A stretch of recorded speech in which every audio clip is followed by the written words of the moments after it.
Welcome, everyone. I know we have ladies here, and I know we have gentlemen tonight watching because I know Brother Steve Boffman is watching. Brother Steve, can you please let me know I'm saying your name right? You've even come to our church, and I believe we asked you how to pronounce it, but I cannot remember for the life of me.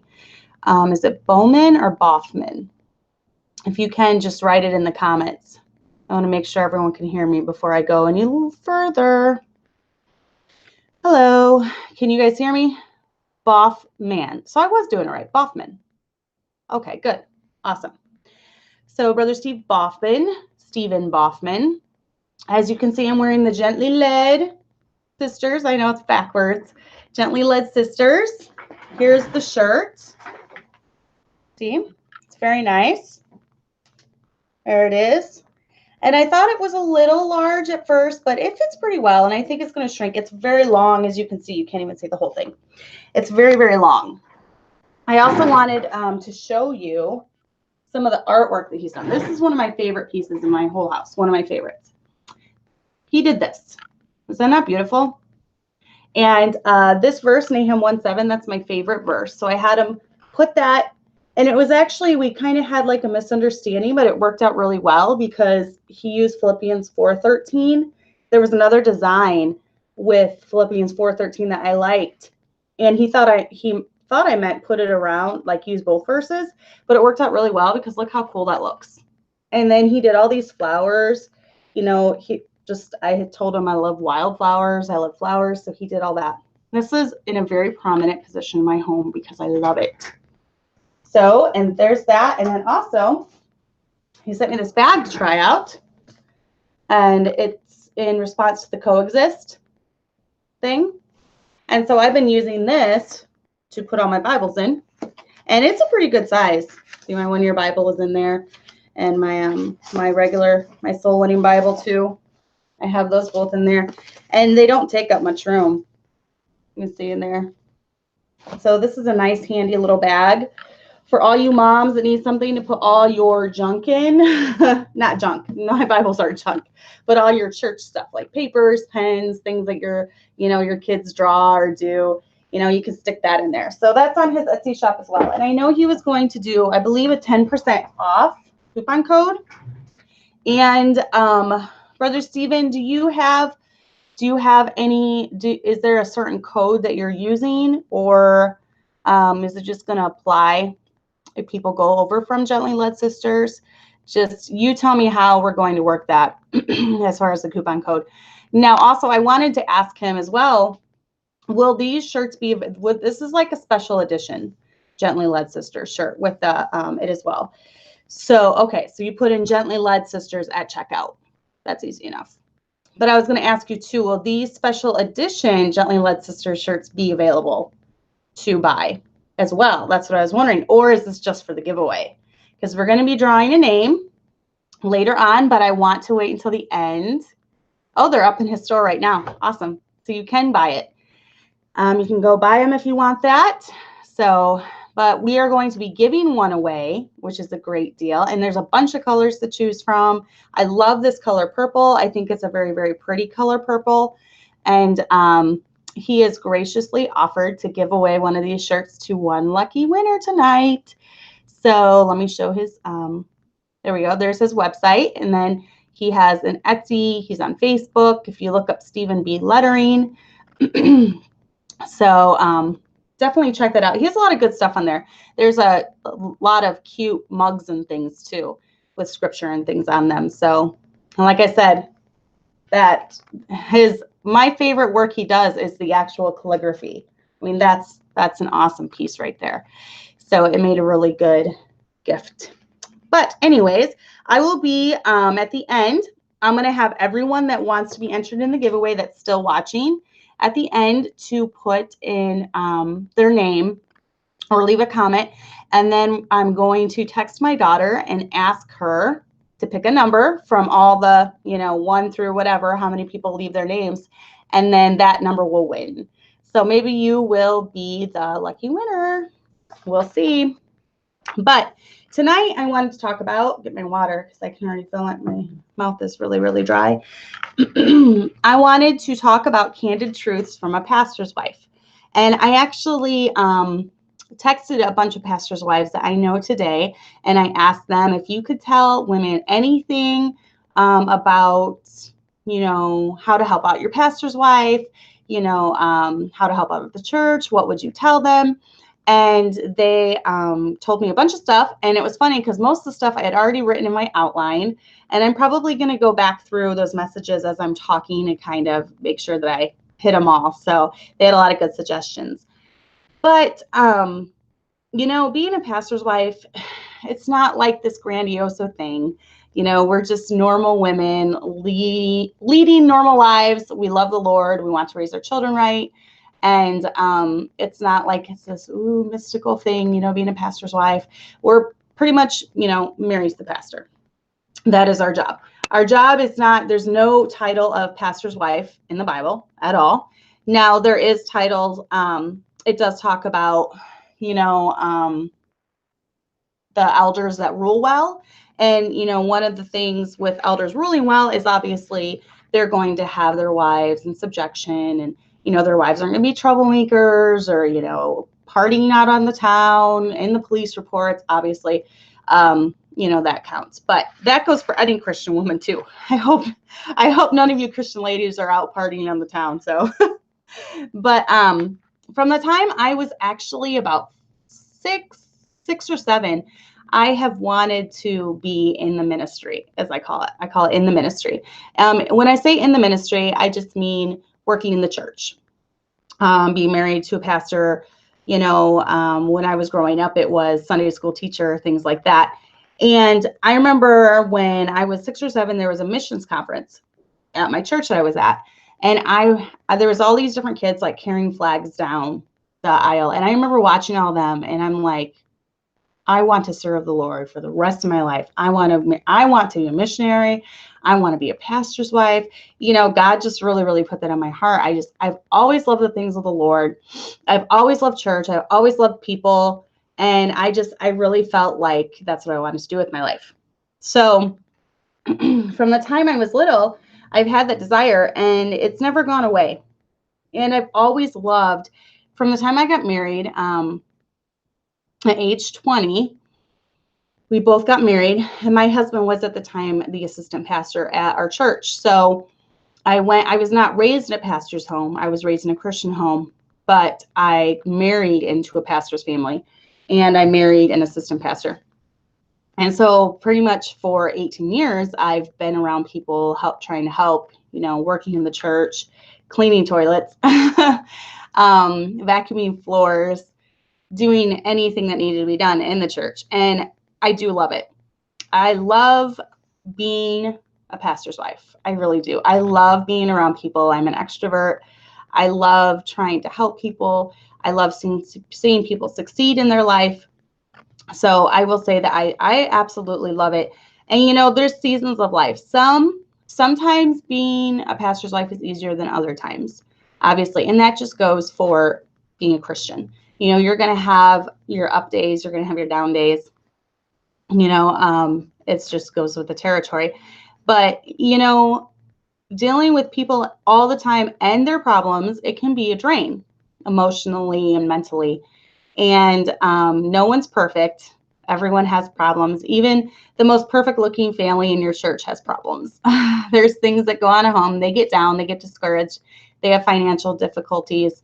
They go through things. And, no matter how perfect the exterior looks, everyone has problems.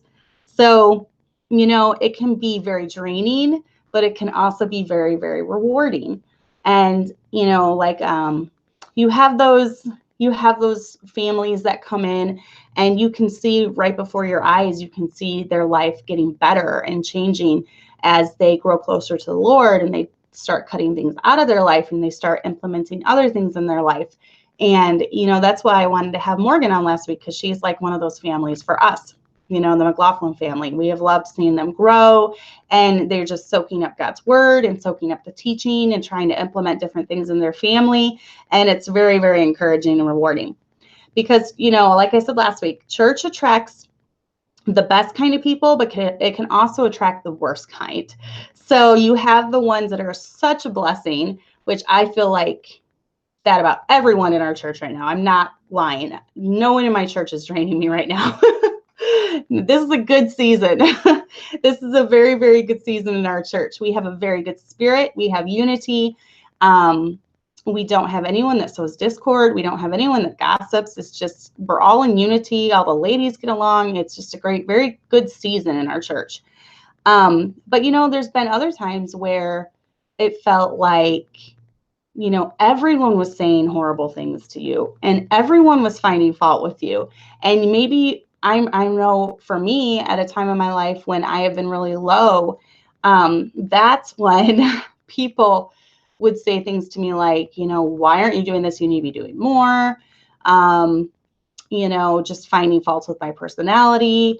It seems like the devil knows when you're at your lowest, when to use people to hurt you the most. So there have been those seasons too. Right now is not one of those for me, but just because I'm going through a good season right now and our church is going through a good season, I know there's bad seasons coming.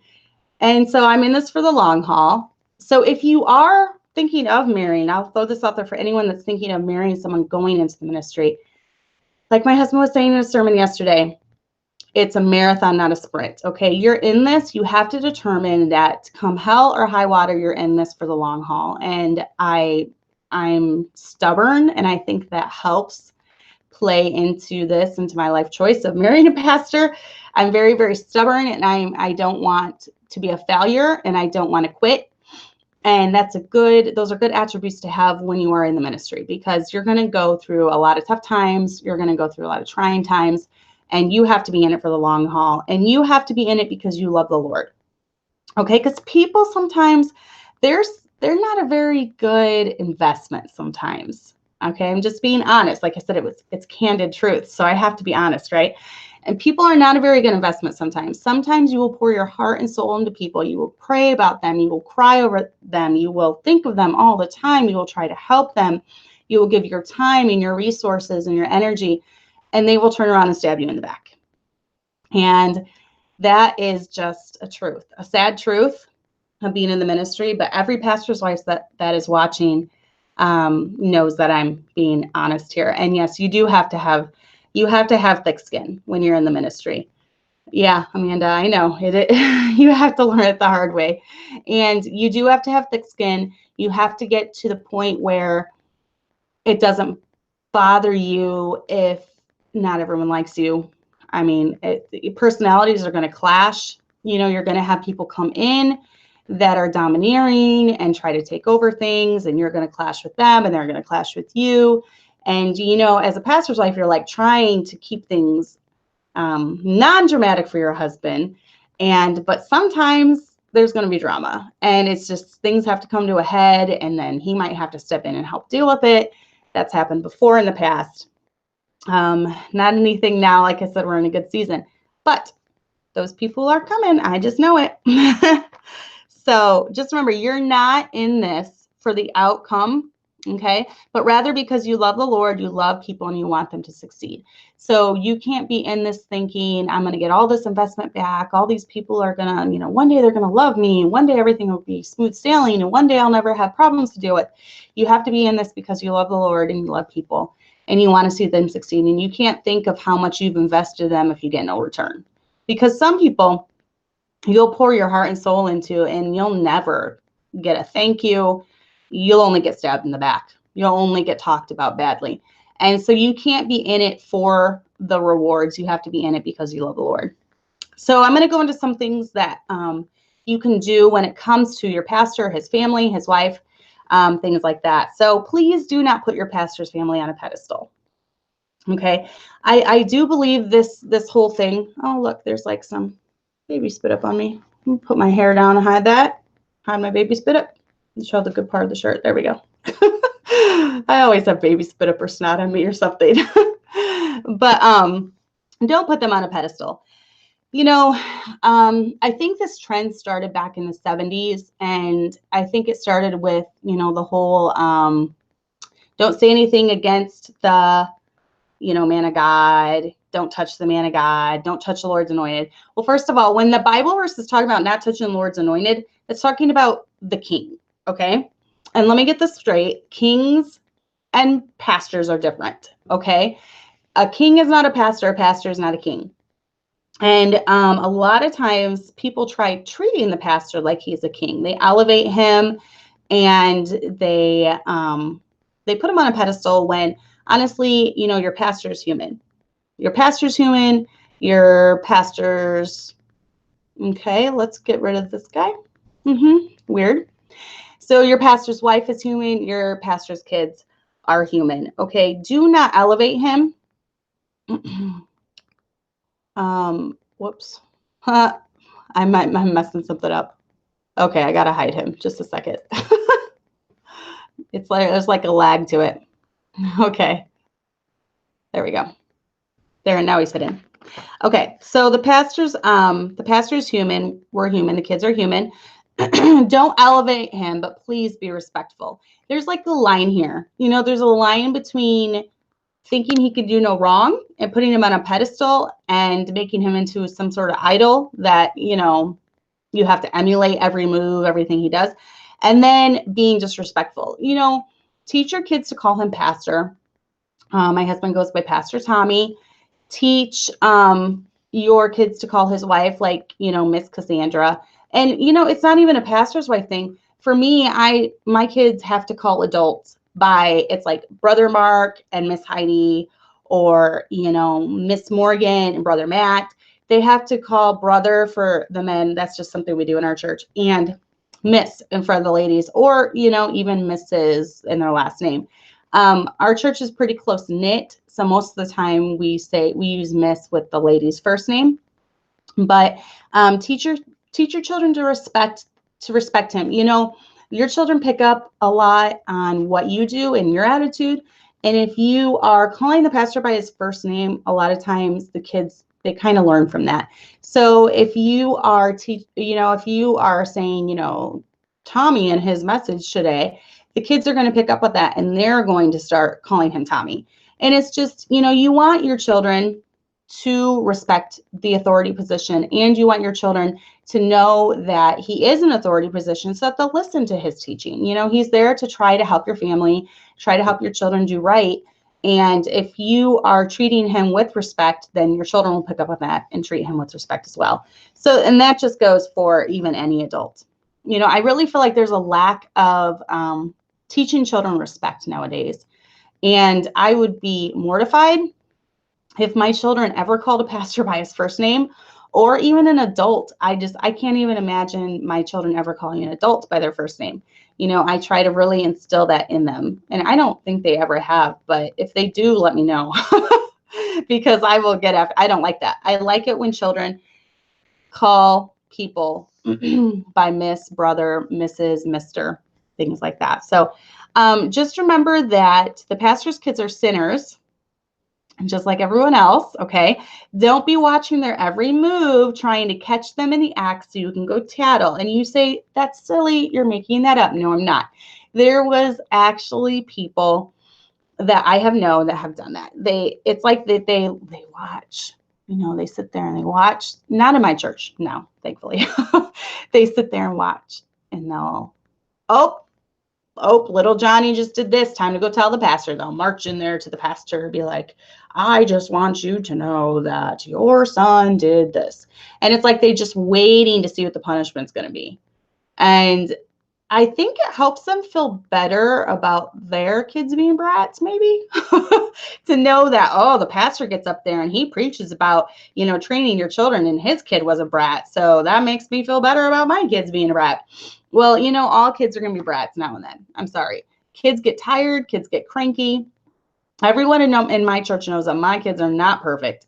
I have had to deal with them on many occasions. Lana is still not very good in church. And it's because I'm busy with the baby a lot. And, you know, she's come a long way from what she used to be, but she still has ants in her pants, ants in her skirts. Almost every service, she still has ants. And she's very up and down, and I'm really trying to work on that. So, you know, I feel like we have a good church where that comes. You know, all of us, we have kids. We've all seen our kids be naughty. And it's not like the moms are just sitting around going, well, tisk, tisk, tisk, look at that. You know, the pastor's kid is acting up again. No, you know, we're all moms. We all understand. So try to be that way. Don't be the pastor's kid watching police. That's really annoying. So Lana is not a perfect little princess angel. Morgan loves Lana. So does Heidi, Miss Heidi. So does Lana's a lot of people's favorites, I think. She's not a perfect princess. Definitely not. And they always say, I can't tell her no. She's just too cute. Yeah, well, you're not living with her all the time. So when you interact with the pastor, oh, and Kelly, Sam Gipp calls him Stevie as a sign of disrespect. And it is a sign of disrespect when you call most people will call him Steve Anderson. They won't even call him Pastor Anderson. It's just a way to degrade him, honestly. So my last name is difficult to pronounce, McMurtry. So Pastor Peter, yeah, my husband goes by Pastor Tommy a lot. It's weird to me when I hear people call him Pastor McMurtry. I know a lot of people do, but he kind of, around our church, Pastor Tommy, brother Tommy, you know, just not the first name though. So when it comes to interacting with the pastor, this is one of my pet peeves. I don't have like many pet peeves when it comes to how people interact with my husband. You know, I don't know. It's never really bothered me, you know, when women talk to him. I'm very secure in our relationship, all that. But one thing that does bother me is if women are here when he's alone. And there's actually been times when a woman came to do some cleaning, and he knows how I feel about it. And you know what? He kind of feels the same way too, because you're supposed to avoid the appearance of evil. And our church is in the middle of town, and anyone could drive by. Any of the church members could drive by and see two vehicles here. They know his vehicle, his and someone else's, you know, vehicle. Our church is small enough. We know each other's vehicles. And if there's only two vehicles here and people know it's a woman's vehicle and it just looks bad. So avoid the appearance of evil. But there was a lady that came, and he actually went out and sat outside on the park bench until she was done and left. And to me, that's just super rude. Okay, because for one, my husband works a secular job, and he only has Mondays at the church all day. Mondays, and then Thursdays, Fridays, Saturdays, he spends at the church too. So he's not able to spend Tuesdays and Wednesdays at the church. So especially for Mondays, that's like his crunch time. He really has to spend all day Monday, because that's the only day he has to get ready for his Wednesday sermon. So for a woman just to impose like that, and where he has to leave the church, you know, he has to leave valuable time and go sit outside and wait for her to leave. That's rude. That's super, super rude. So if you are a woman and you are involved, you have a church key, you know what? Call the pastor's wife, call the pastor, and make sure he's not going to be there. One of my other friends at the church, she always makes sure she brings her kids if she has to do something at the church and she knows my husband's here. Or she always texts me, hey, I'm going to be going to the church. Is your husband there? You know, I'm going to have some of my kids. And I'm like, no, that's fine. You know, he is there, but, you know, I don't mind if the kids are with.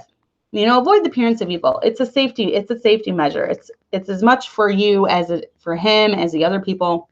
Just don't have women at the church alone when your husband's there. Remember that his wife and his family are his first priority. He loves all the families at his church, but he needs to focus on his wife and family first and foremost. So don't be one of these families that's constantly taking up his time, bothering him, you know, wanting him to come fix all your problems. You know, realize that he has a wife and he has a family, and he needs to spend time with them, especially if he is working 50, 60 hours a week. If you're upset with him, don't take it out on me. Okay. Don't take it out on the pastor's wife. You say, that's silly, I would never do that.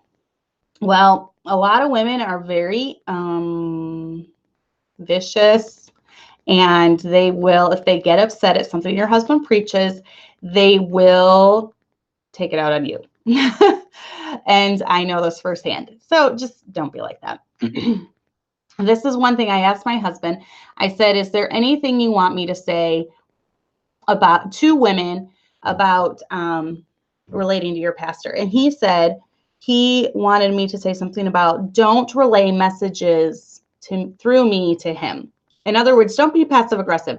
If you have a problem with something he's doing, don't come tell me all about it so that hoping that I will go to him. That's very passive aggressive. For me, I can't stand it when people are passive aggressive. I would just rather them be aggressive.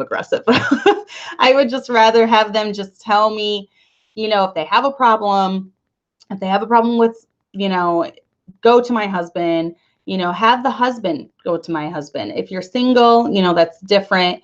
You might need to talk to him if you have a real problem with something that he's doing, but don't passively aggressively try to relay messages through me. Have your husband talk to mine, you can talk to the pastor, something like that. So that's one of his pet peeves. So I personally, and I think most wives are like this, I will fight for my husband to the death. So don't you dare try putting him down to me. And it's the same way with most pastors' wives. I know I saw Miss Sherry was on here. She reminds me of me in some areas. And I know, most of us wives were fiercely loyal. So don't even think about trying to put down our husbands to us, because we're not going to like you if you do that. We're not. And the same goes for him. If you want to have a good relationship with your pastor, you need to like and get along with his wife. Okay. So the pastor and his wife, a Christian man and his wife, they're one flesh. So it's going to be awfully hard to get along with one half of the flesh if you hate and despise the other half of the flesh. I've often had women that do not like my personality. And most of the ones that seem to not like my personality are the ones that are very headstrong, and they want to kind of control everything. They don't want to be under any authority. And I'm not even saying I'm an authority, but they just want to take over everything in the church. And those are the ones that I've clashed with, because I'm not even, ask my church members, if one of the ladies wants to help out with something in my church, I'm like, go for it. I am not, this control Nazi. I love having help. And someone just said they can't see or hear me, but everyone else can see and hear me, right? Brianne Millward said she can't see or hear me. But people are interacting, so maybe it's on her end. Yeah, she probably needs to try refreshing it. Okay. All right. Everyone else can see and hear me, so. All right. So they'll just try to refresh it. Thanks. Wow, everyone can see and hear me. Awesome. Okay, so yeah, I've had some ladies that have not liked my personality. We've kind of clashed just because they tried to come in and take over everything. Like I said, ask any of my ladies if they're like, in fact, most of my ladies in my church are like, is this okay? I don't want to, overstep my bounds. And I'm like, you are not overstepping your bounds. Go for it. You want to do that? That's fine. You want to do this? That's fine. Oh, that's a great idea. Let's do that.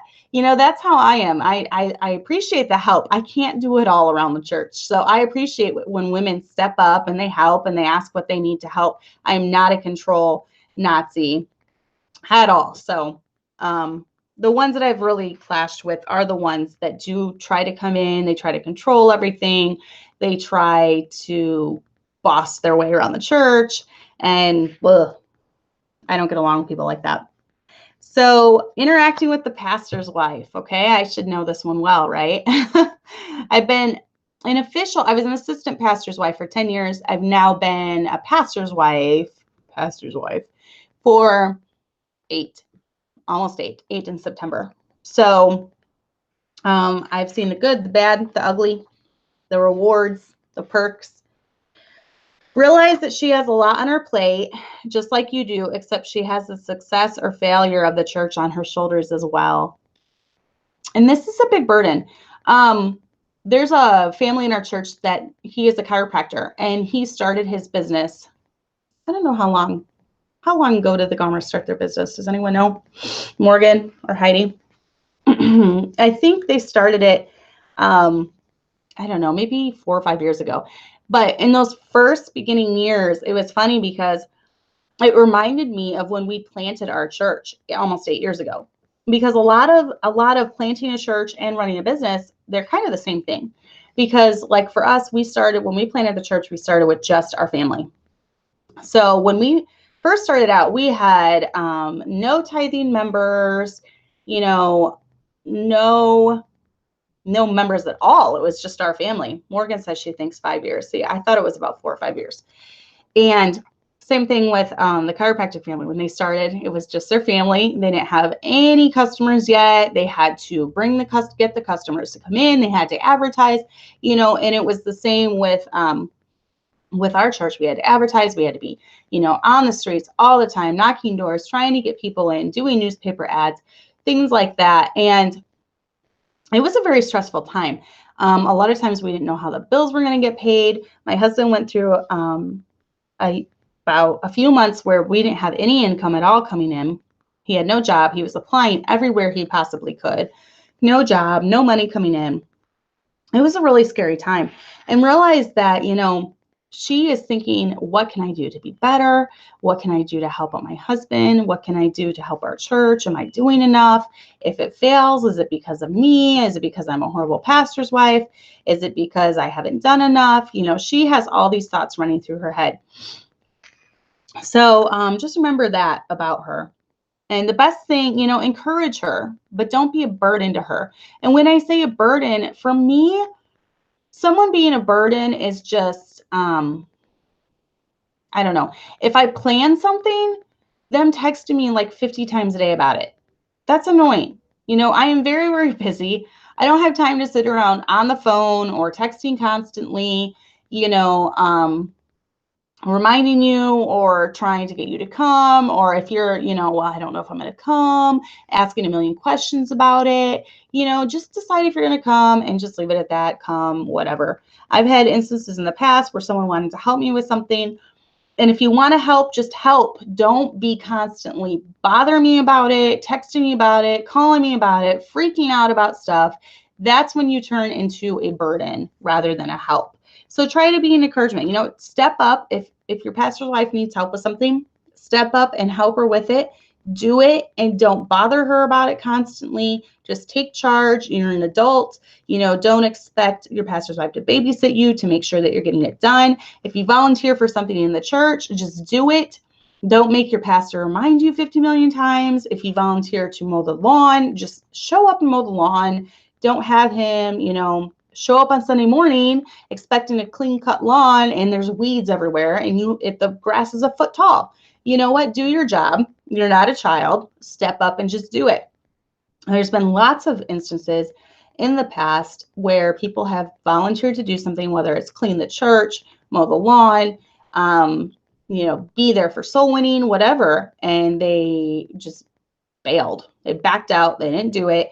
And then the pastor's scrambling. He's trying to figure out how on Sunday morning he's going to mow the lawn in his suit before everyone gets there. How, there's been times before where we've had to scramble and try to clean up the church real quick before people got there.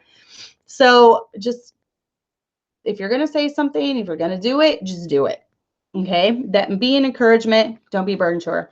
The best thing you can do for your pastor's wife is to love her husband and kids and be loyal to them. If you're mad at her husband, she will have problems with you. I am a very loyal person.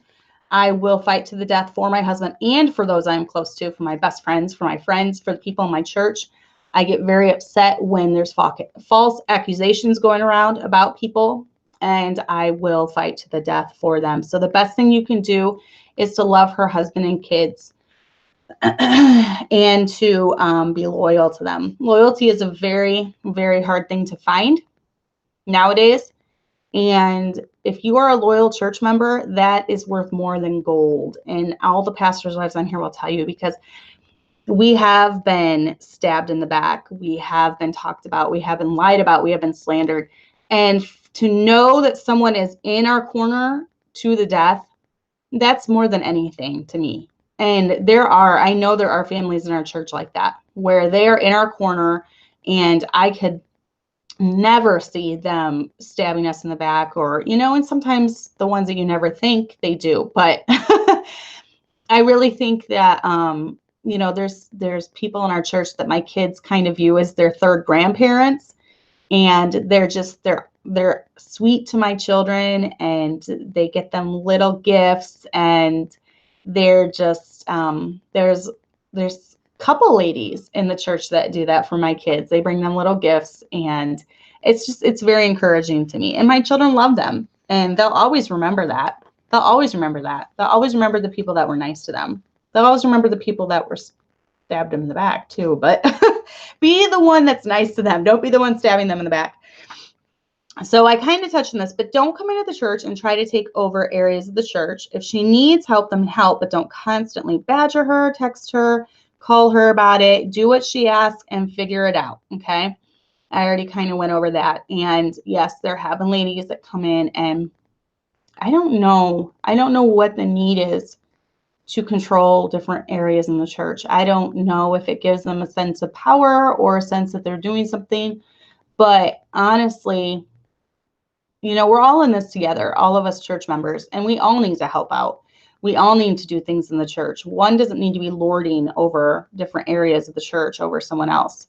So someone asked, as a newish Christian who has been in and out of churches, what is with the dishonesty and malicious women in churches? I have seen more loyalty from thugs on the street than in churches. I don't know.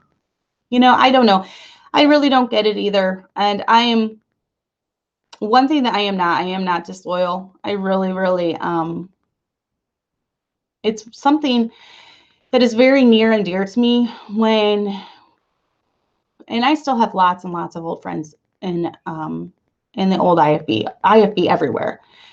I have friends everywhere that are IFB. And one thing, when we kind of saw the light on, end times and things, I really struggled with it, because I felt like we were being disloyal in a way. But my husband told me, he's like, Cassandra, I'm not being disloyal. I'm being loyal to what my dad taught me growing up, and all the preachers I sat under, they taught us, you choose the Bible, you follow the Bible, you follow God over men. And so that's what we did.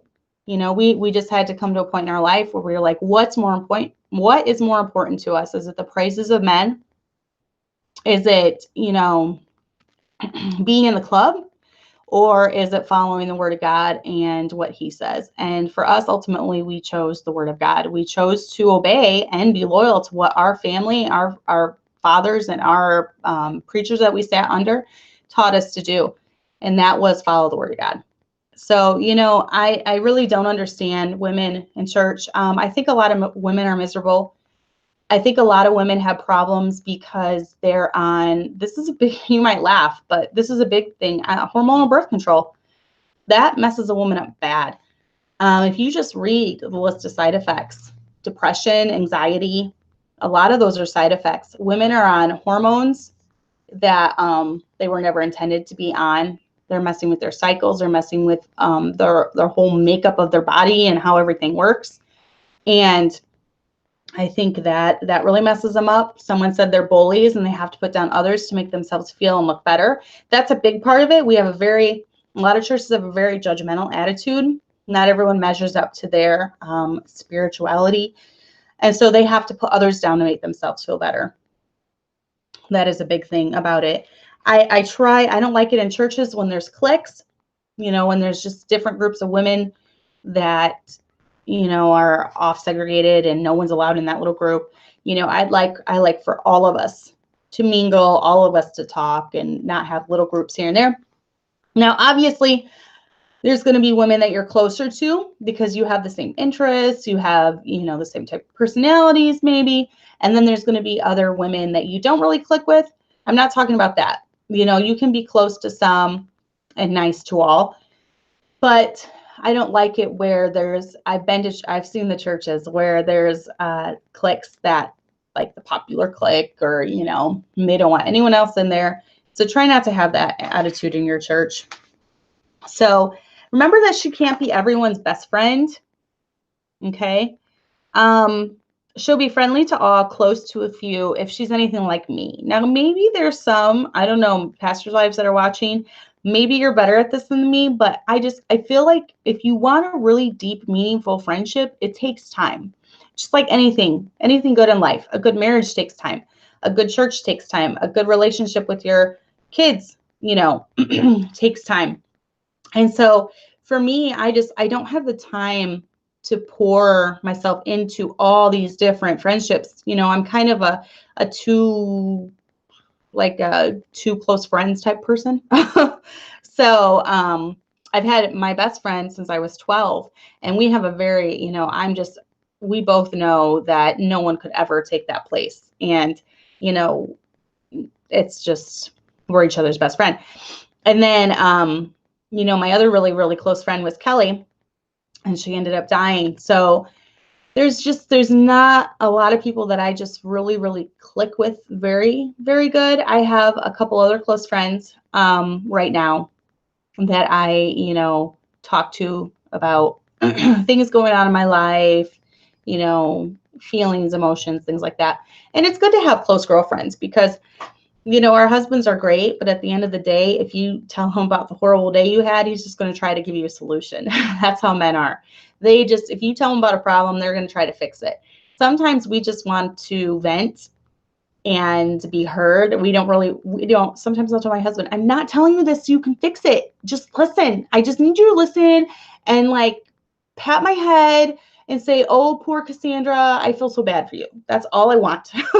I don't want a solution. I don't want you to tell me how to fix it. I'm not trying to, you know, it was just a bad day. I just want to vent to you. So it's good to have those girlfriends to vent to. But if you are not one of the pastor's wife's closest friends, you know, don't let that bother you. There's other ladies in the church. Like I said, the pastor's wife is just another wife like you. There's other ladies in the church that you can be close to, maybe that you have similar interests, you know, you have similar goals in life. You know, just don't make it your goal. You can't force a friendship. And I've noticed this with some women. They try to force a friendship, and it's either there or it's not. You know, my very, very close friendships have always just happened. I haven't had to force anything. You know what I mean? So, and you would hate it if your husband felt like he was forced into staying with you. So don't try to force a relationship that's not there. Someone asked, how do you find yourself not being worried about being backstabbed again and not imprinting that on new Christians you meet? I don't want to be afraid to open up. Any tips? Nicole, I have a hard time not becoming cynical, especially after the last couple of years when we did have a lot of people turn on us. And I heard the lies and the rumors that were going around my husband went, especially when you're married to the man and you know they're false. And like I said, I'm loyal to the death. So I have to really be careful about not being cynical, and about even when newer people come into our church. I have to be really careful thinking that maybe they have bad, you know, I'll be thinking, oh, why are they here? They have bad intentions. Are they here to spy? Are they here to, you know, whatever. I have to be careful. I don't want to be cynical. There's nothing wrong with treading lightly around people that you don't know, but I do try to be friendly with all. A lot of people they're going through painful times in their life that I don't know about. And so I do try to reach out, and I do try to be friendly to all. If I'm going to click with someone, you know, it's going to happen. I'm not going to force it. You shouldn't try forcing it. Miss Sherry said, we're still all sinners. And I think some women just need to grow more in that area of their Christian life. And some women were like that before they got saved and will just never change. It is true. Especially if women, wise as serpents, gentle as doves. Yes. You do need to be wise, but you don't need to be hateful or bitter or cynical. And for me, that's one area that I really struggle, because I've seen bitter women, and I do not want to be bitter. I want to love people like I always have since the time I was a little girl. I want to try to help people. So I really have to work at not becoming bitter. I have had to uproot roots of bitterness in my life before. And it's something that you do. You want to root it out before it becomes a full-blown weed, because those are a lot harder to get out, especially if they're rooted deep in your heart. So I really try to, what am I trying to say? I really try to connect with women. You know, anywhere I go, I try to work the room, as I call it. I try to go around, I try to make every single woman there feel special and feel like I've noticed her. And I watch social cues, and I try to be very intuitive of what people are feeling and what they're thinking. I will try to see the woman that's sitting by herself, and if she looks lonely, that breaks my heart. So I try to make her feel lonely. I try to make everyone feel welcome. I want our church to be known as the friendliest church in the United States. So I want our women to try to reach out to other women, and they do a really, really good job. Our church is super friendly. If you visit, you'll find that out. We're super friendly. It's not really that complicated, Joe. It's complicated being a Christian. It's hard work, but it's very rewarding. So how do I manage to get rid of the bitterness? I just let it go. You have to have thick skin, and you have to realize that they obviously just misjudged you wrong. They, maybe there is something you need to work on. Maybe you did come across too mean or too blunt or something. I've had to really tone it down quite a bit. And sometimes I just have to keep my mouth shut. Sometimes it is unwarranted the way that they treat you. When they want your advice and you try to give it to them about how they need to work on certain areas in their life, and they suddenly become hostile towards you. Sometimes it is unwarranted. And when that happens, you just kind of got to let it roll off your back and not think about it all the time. Don't lay in bed at night thinking about it. Don't be taking a shower thinking about it. Those are like the 2 times when I think about stuff. I'm sure most everyone else is like that, late at night or in the shower. That's all you can do is think, right? And so you just don't let it dwell. You don't dwell on it. You don't let it take over your thoughts. You just let it go. Sing a song. Read the Psalms. Psalms and Proverbs helps a lot when you're dealing with bitterness and things like that in your life. And I always know when I am becoming bitter about something if I suddenly start dreaming about that. When I start dreaming about that, I know I've gone overboard. So I just really have to pray about it and tell myself, Cassandra, you are not going to think about this. You're going to let it go. You're going to let it go. And then I'll let it go, and I will never dream about it again. So my dreams tell me a lot about what's going on in my mind during the day. So let me see some of these comments.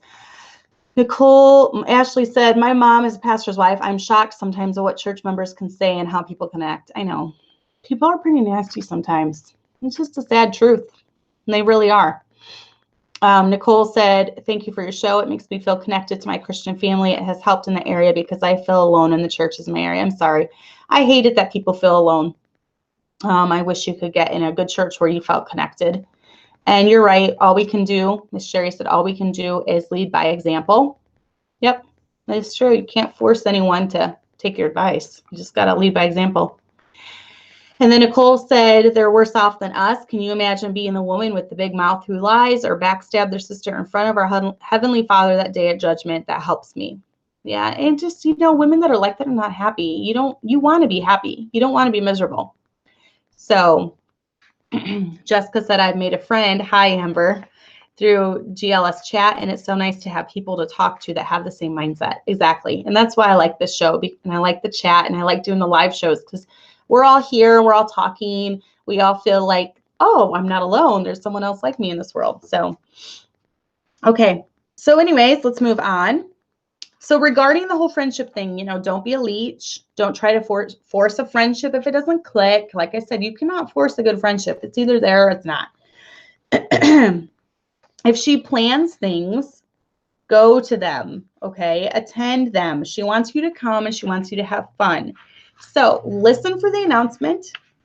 Don't be bugging her all hours of the day. Don't wait until the last second to sign up. Sign up the first time the pastor announces it. When he says, talk to my wife about it, go talk to the pastor's wife about it. Ask her the details, put it on your calendar or in your phone like I do, and then go to it. Okay? She has a lot on her plate, and it takes a lot for her to plan stuff. And a lot of times she puts work into it that you don't even see. And she's doing it for you. She wants you to go. She wants you to make friends. She wants you to feel like you're in the church family. So that's one of the reasons, it's like I said before, it's hard to talk to everyone at church. So, if there's a men's meeting, my husband really wants the men to go. If there's something for the ladies, try to go to it. If you can't, obviously you can't, but really try if it's in your power. It's amazing what we can do when we want to. So don't get upset if you ask for advice and she candidly gives it to you. And for me, if you ask for my advice, I'm going to give it to you. Okay? And sometimes the truth hurts a little bit. But if I give it to you, don't get mad at me. Don't turn on me. And don't suddenly I'm enemy number one. That's happened before. So if you honestly want to change an area of your life and you're looking for advice, then ask for it and follow it. So that's how you can interact with the pastor's wife. The pastor's kids. Oh, and let me say one thing else too about the pastor's wives. I am not judging anyone that comes to my church. If anyone comes in, and let's say that, I've obviously had a very pristine upbringing. I was raised in a Christian home. I never partied or did drugs or drank or smoked or cussed or fornicated or any of that. But I do not look down on people that were saved later in life that had that type of past. A lot of my family members, they had that past before they were saved.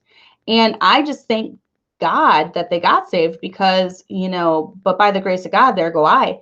Because that could have been me. I could have not been raised in a Christian home. I realized that I was extremely blessed to be raised in a Christian home.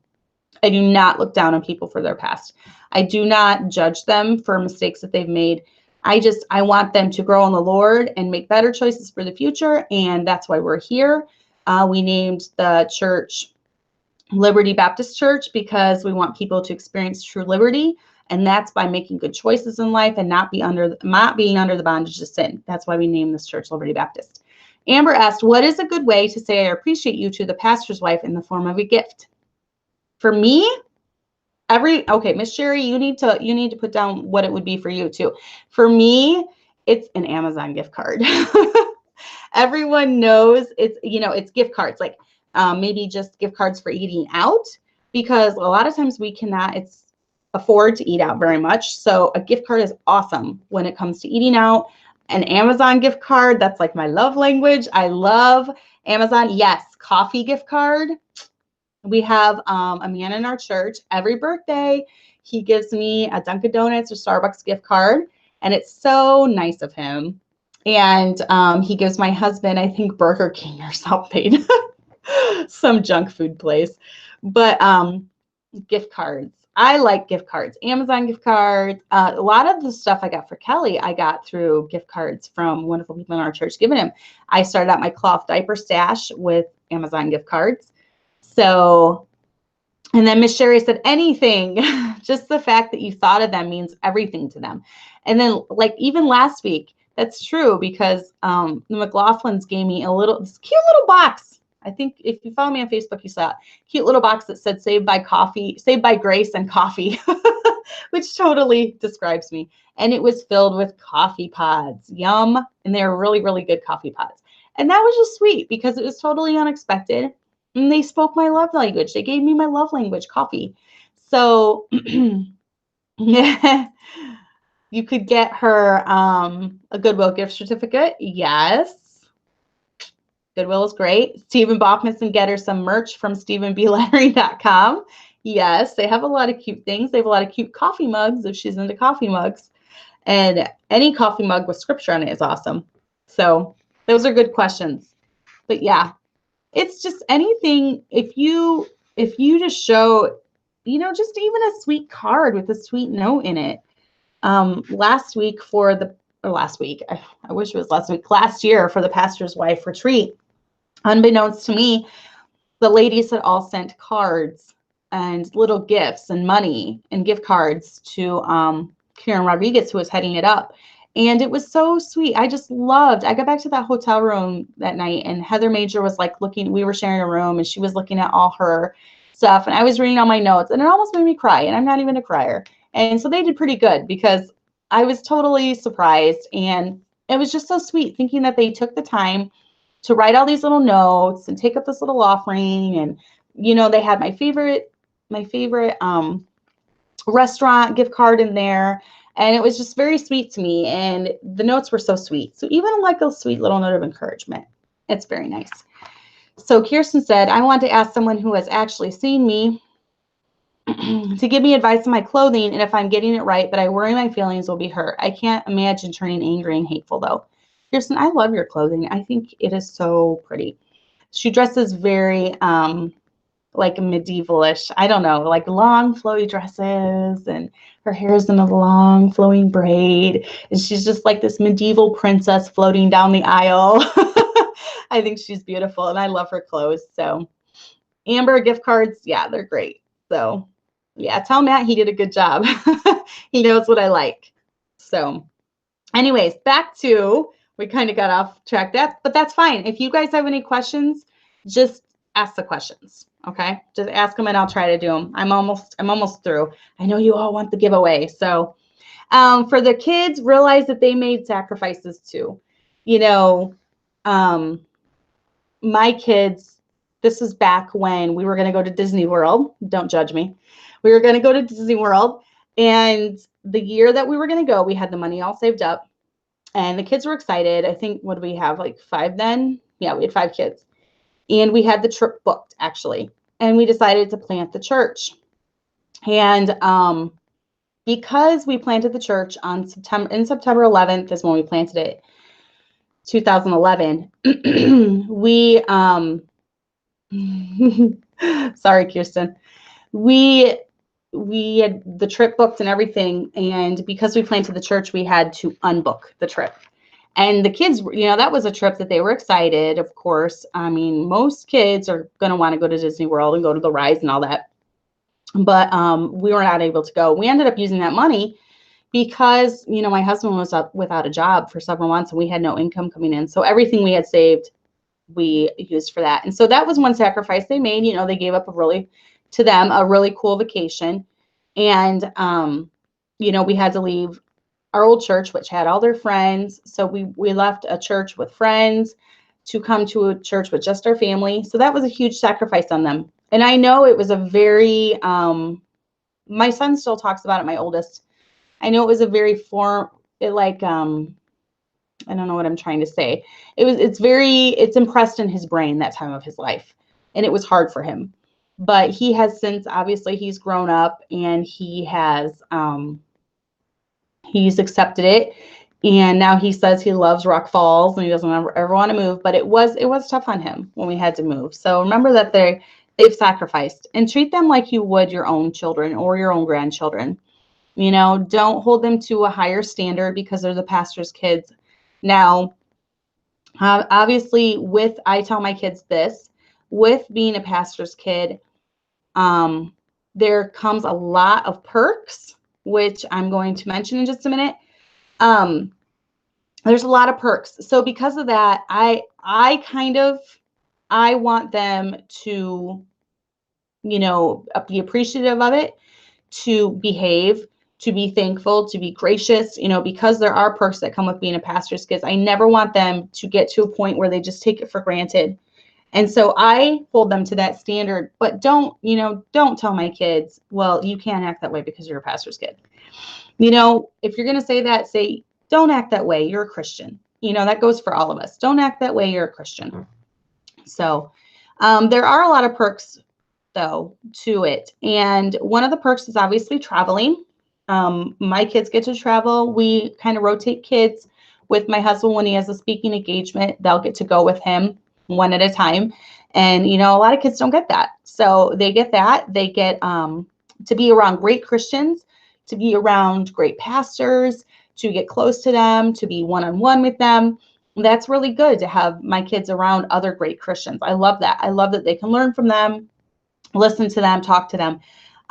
We get gifts. We have they do sometimes get special treatment because they are the pastor's kid. People are nice to them. People give them things.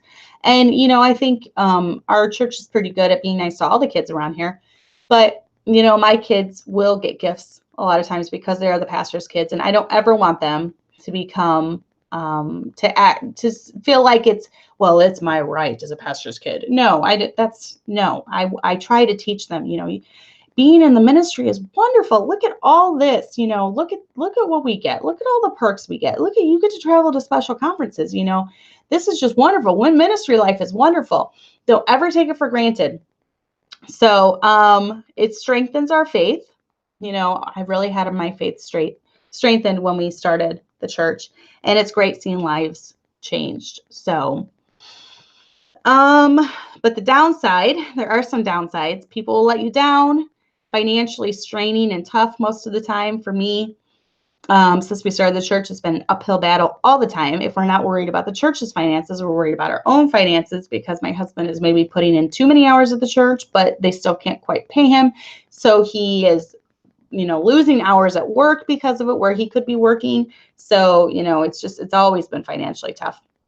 Life is lived under the microscope most of the time. Anyone that's a pastor's family knows this. You're constantly being watched. I used to have a blog. I don't even think I have it now. It's like a private blog called Life on Fishbowl Lane or something. That's how I feel. I feel like we're in a fishbowl a lot of times. And the business of people is sometimes the most unrewarding that there is. Like I said, you're not in this for the rewards. You're in this because you love people, you love the Lord.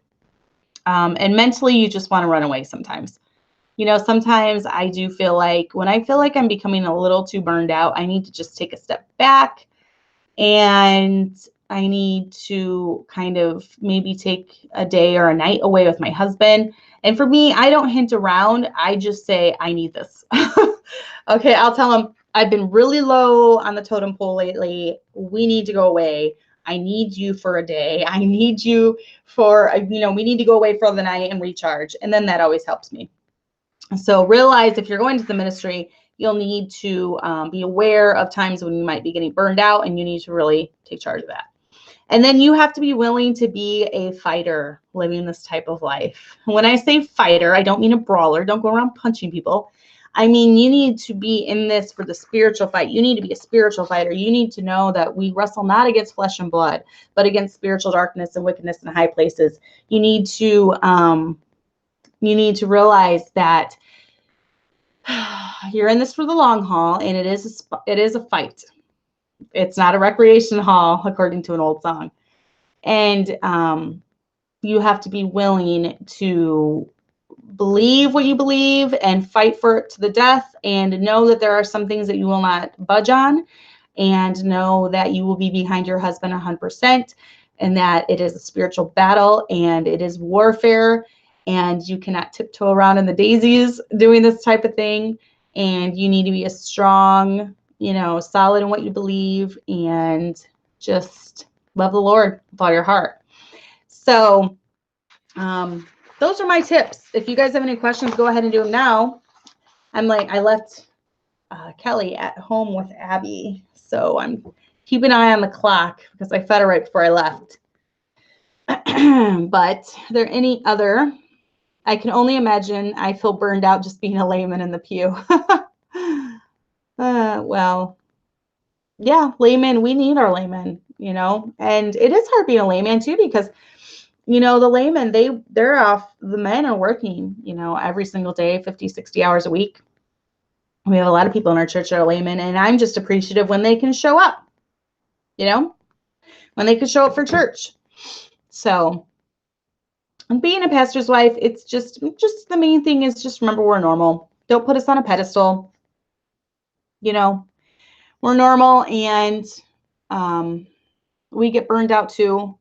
And be gentle with us. Sometimes we need to be gentle. You need to be gentle. Maybe we've had a really bad week. We're just human. So, okay. So my daughter is on standby. If you are still watching, this is what I want you to do. Okay. And this is for the ones still watching. Wow, we had a lot tonight. We had almost 80. Okay, so if you are still watching, I want you right now to I don't know. Just you need to type something so I can see your name. Say I want in the giveaway or something. You know, it doesn't have to be those exact words. I need to see your name. And I'm going to count you all up, and my daughter's going to give you a number. Okay, Morgan. Morgan, number 1, is still watching. Who else? For this lovely shirt. Isn't that pretty? I know it's backwards, but it's so pretty. Look at that. Okay, good. I'm going to give you a minute. I'll show you again. This is his beautiful work that he did. Lots of people. All right, I'm going to give it until it keeps going for a little bit. That, and he's got the bag. See? Also the coupon code. Here, let me show it. Use coupon code gentlyled sisters at checkout, and you get 10% off your entire order. So if it's a $20 shirt, you know, that's a couple bucks off. There's that bag. Pretty good size. Any tips for dealing with a prideful pastor's wife? Basically the same as dealing with any prideful person. If she annoys you, just stay away from her. I don't really care for prideful people. I just try to stay away from them. Okay, Nicole. Wow. Randomly stumbled upon this video. Not a Christian, but you are delightful. Thanks. I don't feel like I'm delightful. I feel like I stumble on my words, and I'm not very good at the speaking thing, but being a Christian is the best thing in the world, I think. If you're interested, check out my husband's video on the subject on Liberty Baptist Church of Rock Falls on YouTube. He has a video about how you know for sure that you're going to heaven. Okay, so I think that's about it. So this is a lot. Okay, let's see. So, wow, okay. Let me go up and count these. I went up too far. Okay, so Morgan. So we have 1, 2, 3, 4, 5, 6, 7, 8. Tickety boo. Okay, we have a lot. Okay. Brittany, you don't want in? Okay. So we have let's say okay, I'm going to tell Abby to pick a number now. Okay. Pick a number. Let's just do 1 through, hopefully there's 30. I don't know. Okay. Abby's now picking a number. So I'm going to go up from Morgan, and I'm going to count down to how many she does. Okay, so 1, 2, 3, 4, 5, 6, 7, 8, 9, 10, 11, 12, 13, 14, 15, 16, 17, 18, 19, 20, 21, 22, 23, 24, 25, 26, 27, 28, 29, 30. Yep. 30. Yes. No, 31. 31, 32. So she needs to pick 1 through 32. All right. You know what? Brother Stephen, he's already on, though. Let me see. Sorry, she's not responding. There's 32 women that entered. Abby just picked number 1. Shh, don't tell her. Top chat 40. Yep. All right, let me text my son. See if he's on. As in Pastor Anderson. Pick a number. 1 through 32. Stephen Boffman. Oh, sorry. I didn't know what you were saying, Brittany. Okay, Abby picks 27. 27. So of course she had to pick one of the higher numbers, right? So let's see who 27 is. Okay. So Morgan is 1, 2, 3, 4, 5, 6, 7, 8, 9, 10, 11, 12, 13, 14, 15, 16, 17, 18, 19, 20, 21, 22, 23, 24, 25, 26, 27. Miriam Rodriguez. Miriam Rodriguez. Someone double check for me. Double check for me and make sure that was number 27. Here we go. Okay, there we go. So 27, Miriam Rodriguez. Let me check one more time just to make sure. But Morgan, I'm just going down the names. I think everyone just said one time that they wanted in. So 1, 2, 3, 4, 5, 6, 7, 8, 9, 10, 11, 12, 13, 14, 15, 16, 17, 18, 19, 20, 21, 22, 23, 24, 25, 26, 27. Yes, Miriam Rodriguez. You won. So Miriam, if you want to get a hold of Brother Stephen Boffman, you can just go to his website directly and pick out your color and then your size and get a hold of him through email or something. Brother Steve, how do you want her to get a hold of you? So you can get a hold of him and you can pick out what color you want, what size you want, and then send him your mailing address and he will get that sent out to you. It is great that he offered to do this for us. So you are the lucky, lucky winner. And everyone else, thank you for playing along. Brother Stephen, thank you for offering to do this and offering the discount code. So remember, Gently Led Sisters at checkout and you get 10% off. You can get this limited edition. There it is again. Gently Led Sisters. It is Well With My Soul. Very pretty deep dark color, which the camera doesn't even do it justice. It's actually a deeper purple than is in the show. So, but yeah, it's really pretty. All right, so there's the information, Miriam. You can click on Contact Seller on www.stephenblettering.com and he will get you taken care of. So I am very, very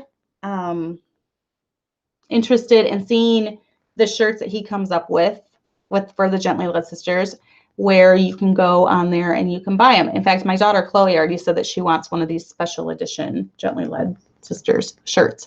So they probably won't be around forever. So get it while you can. And thank you all for joining. And hopefully my advice helped a little bit for anyone that was watching. So keep a good attitude, keep a good spirit, keep your smile, and try to love on people, and you will go far in life. So anyways, we will talk to you guys later. Until next week, bye-bye.